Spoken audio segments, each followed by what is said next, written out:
I love this place. Thank you all for coming out in the rain, the pouring rain. We're going to make this worth it for you. President Faust, Board of Overseers, faculty, friends, alumni, proud parents, members of the ad board,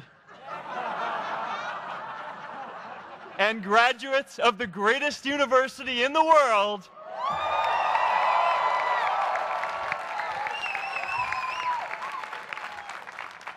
I am honored to be here with you today because, let's face it, you accomplished something I never could. If I get through this speech today, it'll be the first time I actually finish something here at Harvard. Class of 2017, congratulations.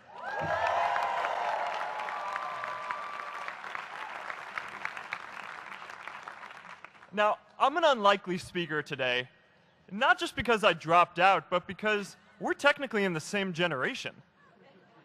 We walked this yard less than a decade apart. We studied the same ideas and slept through the same Act 10 lectures. We may have taken different roads to get here, especially if you came all the way from the quad. But today, I want to share what I've learned about our generation and the world we're all building together. But first, these last couple of days have brought back a lot of good memories. How many of you remember exactly where you were and what you were doing when you got that email telling you got into Harvard?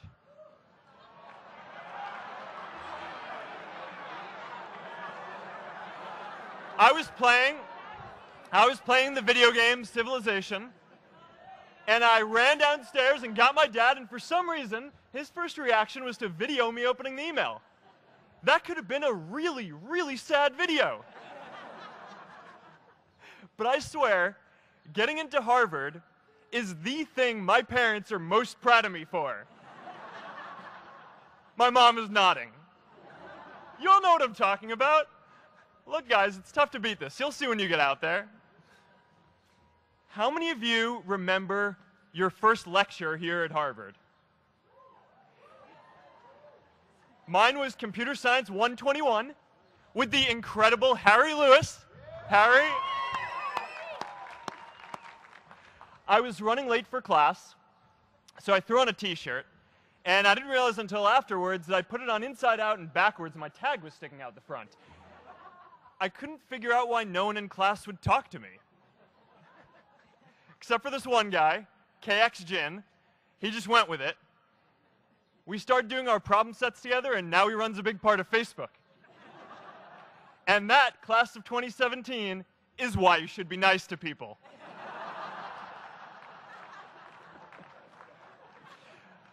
But my best memory from Harvard is meeting Priscilla.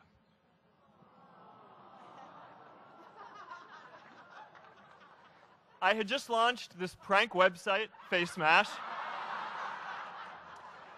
and the ad board wanted to see me. Everyone thought I was going to get kicked out. My parents drove up here to help me pack my stuff. My friends threw me a going-away party. Who does that? As luck would have it, Priscilla was at that party with her friends, and we met in line for the bathroom in the Foho Bell Tower, and in what must be one of the all-time most romantic lines, I turned to her and said, "I'm getting kicked out in 3 days, so we need to go on a date quickly." Actually, any of you graduating today can use that line. I'm getting kicked out today. We need to go on a date fast. I didn't end up getting kicked out. I did that to myself. Priscilla and I started dating, and, you know, that movie made it seem like Face Smash was so important to starting Facebook. It wasn't. But without Face Smash, I never would have met Priscilla. And Priscilla's the most important person in my life. So you could still say it was the most important thing I built in my time here.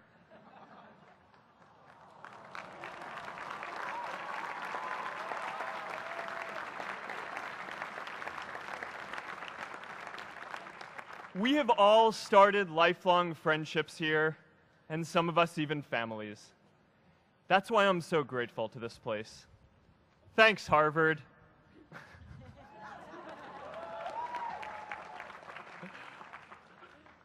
Today, I want to talk about purpose. But I'm not here to give you the standard commencement about finding your purpose. We're millennials. We try to do that instinctively. Instead, I'm here to tell you that finding your purpose isn't enough. The challenge for our generation is to create a world where everyone has a sense of purpose. One of my favorite stories is when JFK went to go visit the NASA Space Center, and he saw a janitor holding a broom, and he asked him what he was doing, and the janitor replied, "Mr. President, I'm helping put a man on the moon." Purpose is that feeling that you are a part of something bigger than yourself, that you are needed, and that you have something better ahead to work for. Purpose is what creates true happiness. And you are graduating at a time when this is especially important. When our parents graduated, that sense of purpose reliably came from your job, your church, your community. But today, technology and automation are eliminating many jobs. Membership in a lot of communities has been declining, and a lot of people are feeling disconnected and depressed and are trying to fill a void in their lives. As I've traveled around, I've sat with children in juvenile detention and opioid addicts who've told me that maybe their lives would have turned out differently if they just had something to do, an after-school program or somewhere to go. I've met factory workers who know their old jobs aren't coming back and are just trying to find their path ahead. For our society to keep moving forward, we have a generational challenge to not only create new jobs, but create a renewed sense of purpose. I remember that night I launched Facebook from that little dorm in Kirkland House. I went to Noakes with my friend KX, and I remember telling him clearly that I was excited to help connect the Harvard community, but one day someone would connect the whole world. The thing is, it never even occurred to me that that someone might be us. We were just college kids. We didn't know anything about that. There were all these great big technology companies with all these resources, and I just assumed one of them would do it. But this idea was so clear to us that all people want to connect. So we just kept working on it, day after day after day. And I know that a lot of you are going to have your own stories just like this. A change in the world that seems so clear that you are sure someone else is going to do it. But they're not. You will. But it's not enough to have that purpose yourself. You also have to create a sense of purpose for others. And I found that out the hard way. You see, my hope was never to build a company. I wanted to have an impact. And as all these people started joining us, I just assumed that that's what they wanted to do too. So I never took the time to explain what it was that I hoped we'd build. A couple years in, some big companies wanted to buy us. I didn't want to sell. I wanted to see if we could connect more people. And we were building the first version of Newsfeed at the time, and I thought, if we could just launch this, it could change how we all learn about the world. Nearly everyone else wanted to sell. Without a sense of higher purpose, this was their startup dream come true, and it tore our company apart. After one particularly tense argument, one of my close advisors told me if I didn't agree to sell the company right now, I would regret that decision for the rest of my life. Relationships were so frayed that within a year or so, every single person on our management team was gone. That was my hardest time leading Facebook. I believed in what we were doing, but I felt alone. And worse, it was my fault. I wondered if I was just wrong, an imposter, a 22-year-old kid who had no idea how things actually worked. Now, years later, I understand that is how things work when there's no sense of higher purpose. So it's up to all of us to create it so we can all keep moving forward together. And today, I want to talk about 3 ways that we can create a world where everyone has a sense of purpose. By taking on big, meaningful projects together. By redefining equality so everyone has the freedom to pursue their purpose. And by building community all across the world. So first, let's take on big, meaningful projects. Our generation is going to have to deal with tens of millions of jobs replaced by automation like self-driving cars and trucks. But we have the potential to do so much more than that. Every generation has its defining works. More than 300,000 people worked to put that man on the moon, including that janitor. Millions of volunteers immunized children around the world against polio, and millions of more people built the Hoover Dam and other great projects. And now it's our generation's turn to do great things. Now I know, maybe you're thinking, I don't know how to build a dam. I don't know how to get 1 million people involved in anything. Well, let me tell you a secret. No one does when they begin. Ideas don't come out fully formed. They only become clear as you work on them. You just have to get started. If I had to know everything about connecting people before I got started, I never would have built Facebook. Movies and pop culture just get this all wrong. The idea of a single eureka moment is a dangerous lie. It makes us feel inadequate because we feel like we haven't had ours yet. And it prevents people with seeds of good ideas from ever getting started in the first place. Oh, and you know what else movies get wrong about innovation? No one writes math formulas on glass, okay? All right? That's not a thing, okay?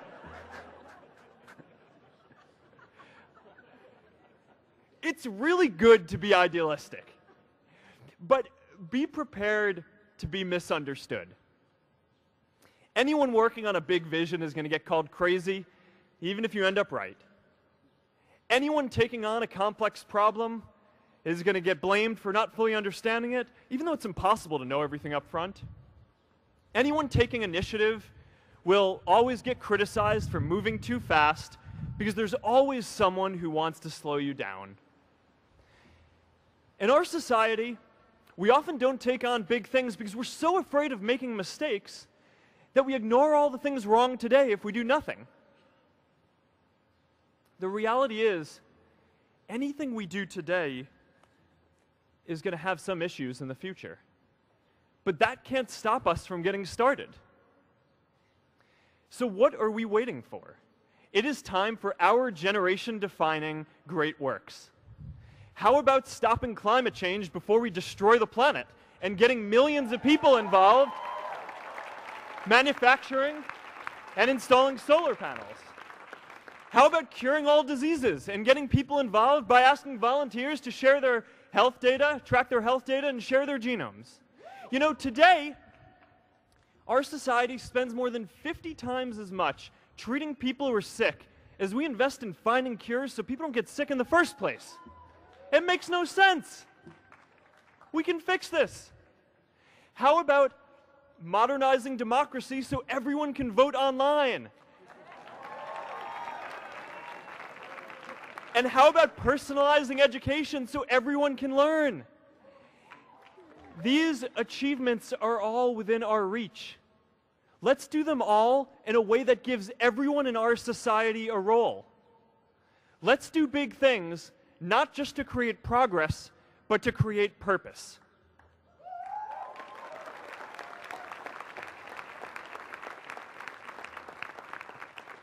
So taking on big, meaningful projects together is the first thing we can do to create a world where everyone has a sense of purpose.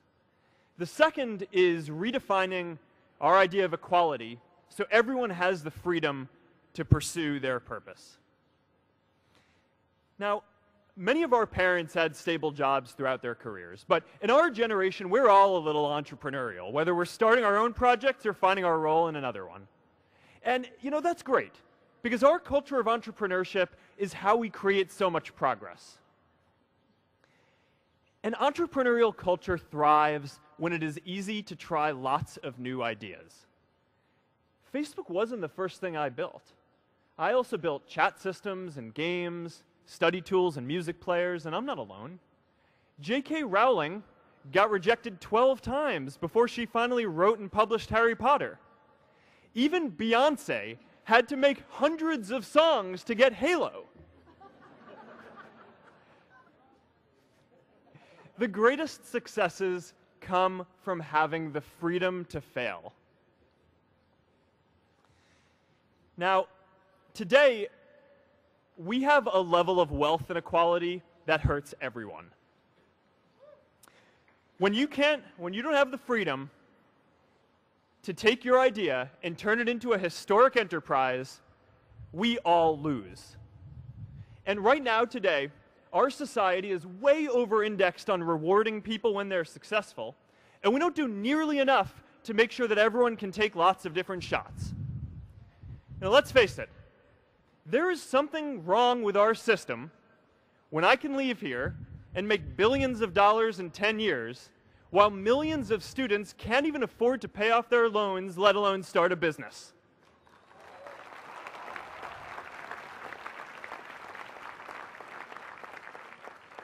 Look, I know a lot of entrepreneurs, and I don't know a single person who gave up on starting a business because they were worried they might not make enough money. But I know too many people who haven't had the chance to pursue their dreams because they didn't have a cushion to fall back on if they failed.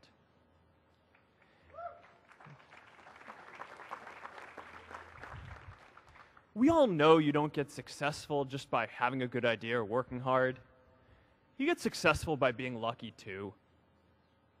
If I had to support my family growing up instead of having the time to learn how to code, if I didn't know that I was going to be fine if Facebook didn't work out, then I wouldn't be standing up here today. And if we're honest, we all know how much luck we've had to get to this point in our lives. Every generation expands its definition of equality. Previous generations fought for the vote and civil rights. They had the New Deal and Great Society. And now it's time for our generation to define a new social contract.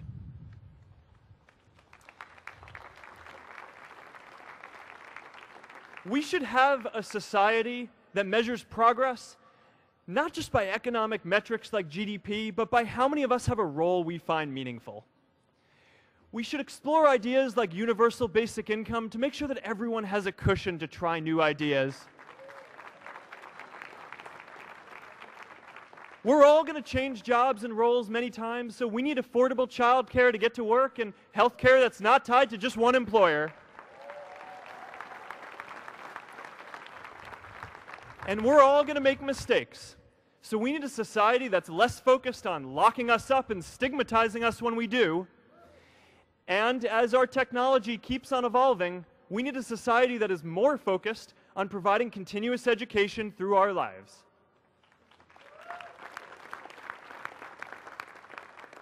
And yes, giving everyone the freedom to pursue purpose isn't going to be free. People like me should pay for it. And a lot of you are going to do really well, and you should too.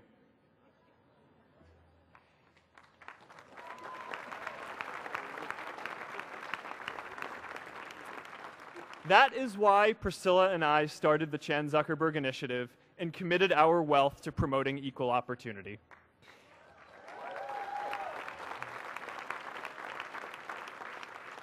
These are the values of our whole generation. It was never a question of if we were going to do this. The only question was when. Millennials are already one of the most charitable generations in history. In just 1 year, more than 3 in 4 US millennials donated to charity, and more than 7 in 10 raised money for another one. But it's not just about giving money. You can also give time. And I promise you, if you just take an hour or two a week, that's all it takes to give someone a hand and help them reach their potential. Now, maybe you're thinking, that's a lot of time. I'm not sure if I have that much time. I used to think that. You know, when Priscilla graduated from Harvard, she became a teacher. And before she'd do education work with me, she told me that I needed to get my own experience teaching a class. At first I complained. I said, you know, I'm kind of busy. I'm running this company. But she insisted. So I taught an after-school program at the local Boys and Girls Club on entrepreneurship. I taught those kids lessons on product development and marketing, and they taught me what it was like growing up feeling targeted for your race, and what it's like having a family member in prison. I shared stories of my time in school, and they shared their hope that one day they would get to go to college too. For 5 years, I've had dinner with those students every month. One of them even threw Priscilla and me our first baby shower. And next year, they're going to college. Every one of them, first generation in their families. We can all make time to give someone a hand. Let's give everyone the freedom to pursue purpose, not just because it's the right thing to do, but because when more people can turn their dreams into something great, we are all better for it.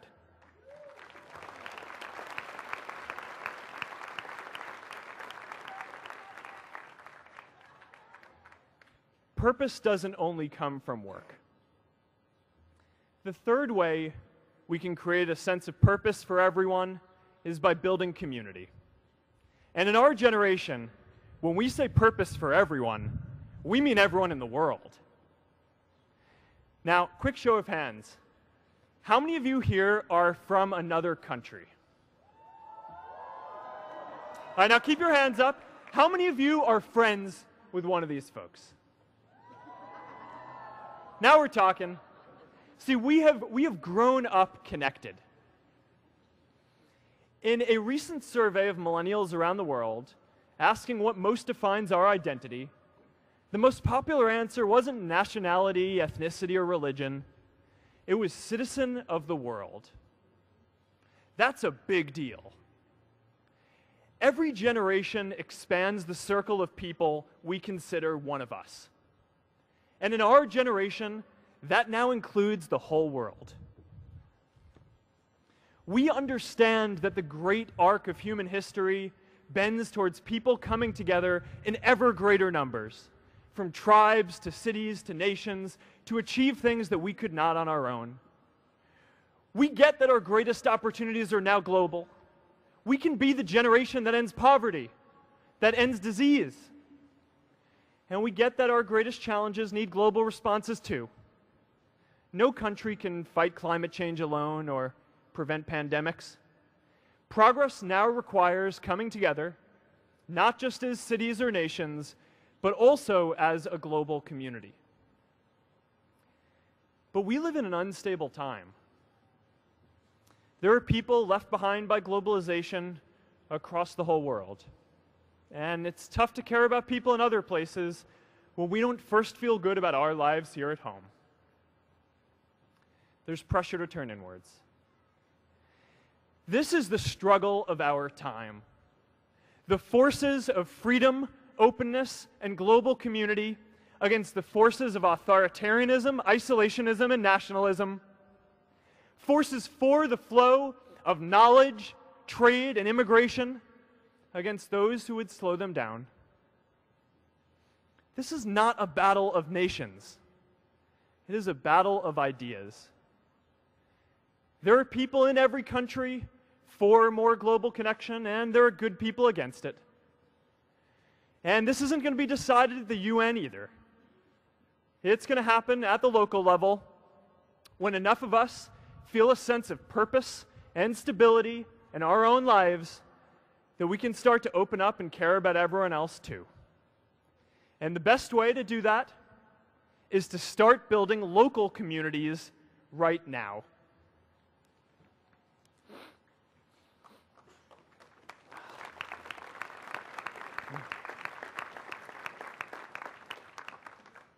We all get a lot of meaning from our communities.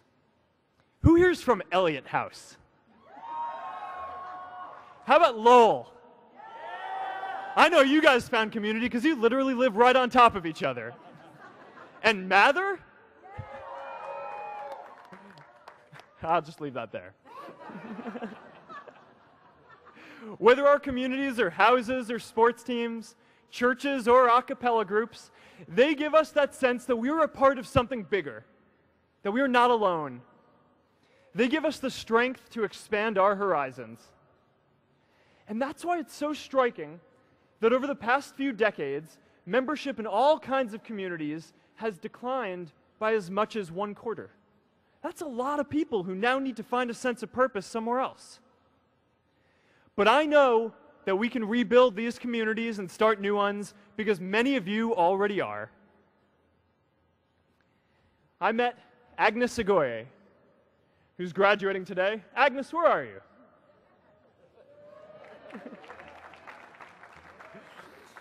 Agnes spent her childhood navigating conflict zones with human trafficking in Uganda, and now she's trained thousands of law enforcement officials to keep communities safe.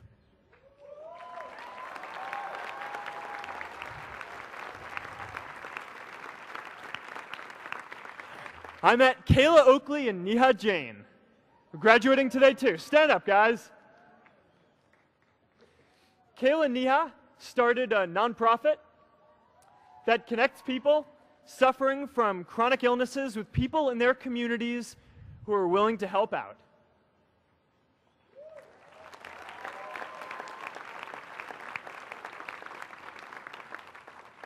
And I met David Razu Aznar, who's graduating from the Kennedy School today. David, stand up. David is a former city councilor who fought to make Mexico City the first Latin American city to pass marriage equality, even before San Francisco.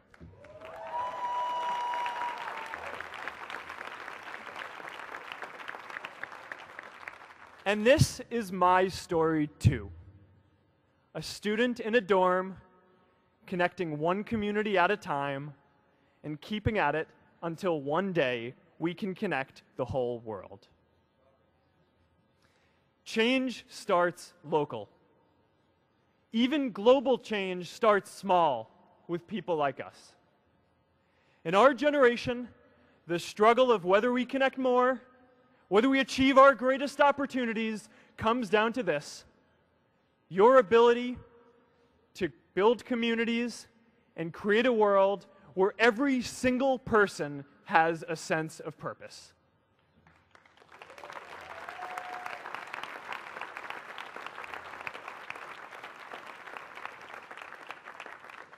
Class of 2017, you are graduating into a world that needs purpose. And it's up to you to create it. Now, maybe you're asking yourself, can I really do this? Well, remember when I told you about that class I taught at the Boys and Girls Club? One day after class, I was talking to my students about going to college, and one of my top students raised his hand and said that he wasn't sure he could go to college because he's undocumented. He wasn't sure if they'd take him.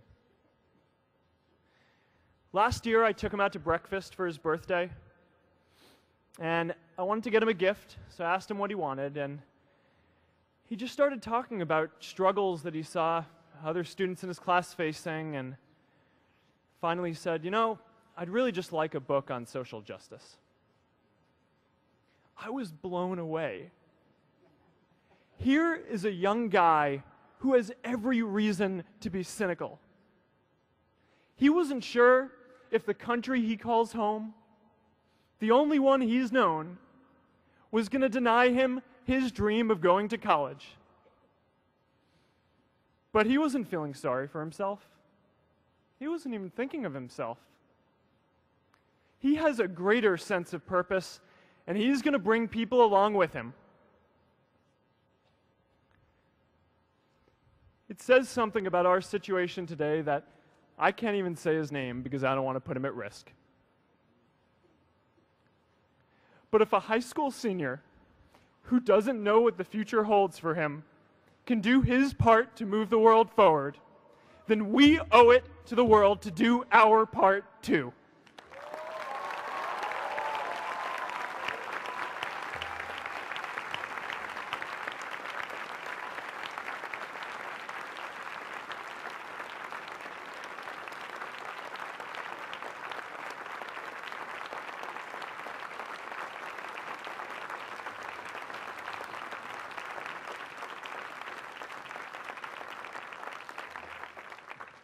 So before you walk out those gates one last time, and as we sit here in front of Memorial Church, I'm reminded of a prayer, Misha Berach, that I say whenever I face a big challenge, that I sing to my daughter, thinking of her future when I tuck her in at night. And it goes, "May the source of strength, who's blessed the ones before us, help us find the courage to make our lives a blessing." I hope you find the courage to make your life a blessing. Congratulations, class of 2017. Good luck out there.